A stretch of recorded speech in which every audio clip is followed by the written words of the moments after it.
Hey guys, this is Sam from deep south of Orlando. Today we're back at the garage working on the DSO Adventure Pod.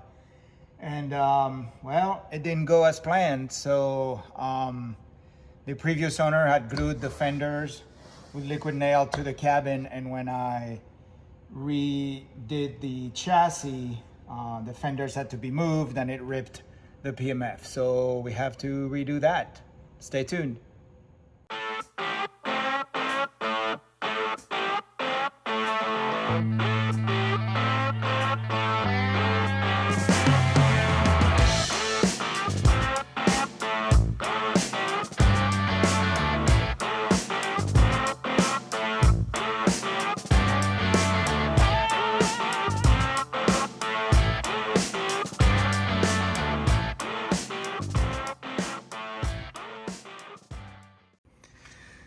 Okay, so as I was saying, the previous owner had glued the fenders with liquid nail and some very crude screw job on the side, and they were not properly situated on the chassis. So when I extended the chassis and squared it up, then the fenders ended up being in the wrong spot. So now I have to make a clean cut and patch this area on both sides. Of course, the other side is a little bit more difficult because there's the door, and I have to basically patch the poor man's fiberglass, make as clean of a seam as I can. Now, in order to hide this, I've decided that I'm going to put a 24-inch piece of diamond plate, which will match the front and the back of the trailer anyway.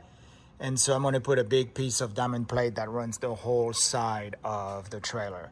It will not only hide the patch that I've done, will make it a little bit nicer and more brush guard proof on the side, and it will tie up the front and the back with the diamond plate since I already have that, and that should be pretty good. So for now, what I'm doing is I'm sanding the edge of this PMF here, which is the glue and the cloth with the paint. And I'm trying to do a very smooth transition, so when I overlap a little bit, I don't have too bad of a bump. The screws here for the fenders will have to be filled, and that's basically what I'm doing. I left the bottom part because it's very secure and I didn't want to rewrap the whole thing. So I left this, and I'm just basically going to do a patch here. Again, nobody's going to see it once I put the aluminum diamond plate, so I think that'll be fine. I'm just using a disc, and I'm just going over there, I'm just going over all the area just to make sure that I have a clean and smooth surface to apply the new glue and the new cloth. So stay tuned. PMF is really simple. First, you put glue, Titebond 3, which is waterproof. And then you put the cloth. And then on top of that, you put another coat of Titebond glue. You let everything dry.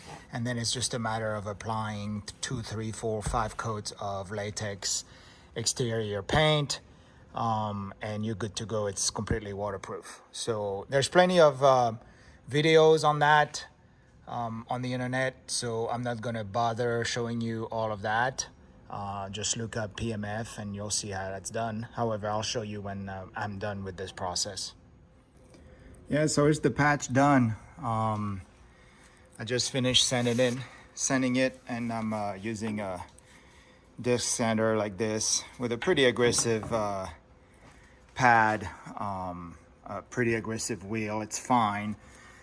The Titebond glue too is rock hard when it dries, and so it sands pretty easily. And I'm not looking for perfection. I'm just gonna add a quick couple of coats of paint on that. Again, this will be masked with a sheet of aluminum diamond plate, which will finish the side. So that's what I did. I mean, in terms of the thickness, it's exactly the same as what it was before, which is 1 coat of Titebond glue 2, sheet, cotton sheet, basically from a drop cloth for painting drop cloth, which I bought at Harbor Freight, and then another coat of Titebond glue number 3, which is waterproof, and and that's it basically. So that's what it looks like on the driver's side. Passenger side is about the same. And like I said, I'm gonna paint that, and we'll catch you back later. So here it is. The patch is now painted. You can barely see it. Yes, if you can go close. If you come close, you can see it, but it doesn't really matter because it's going to be covered. So I went ahead and applied a new coat of paint on the entire shell. I may as well. I have the paint, and I actually like this desert sand color.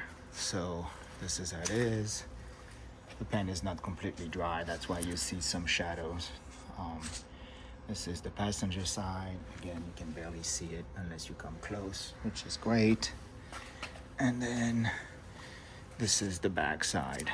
So keep in mind, I'm gonna belt a rack here, and I go and attaches to the chassis at the bottom and to the bar, and this is where the spare tire will mount on top of the two, and on the side I will have two jack stands that are used for the chassis to stabilize the trailer.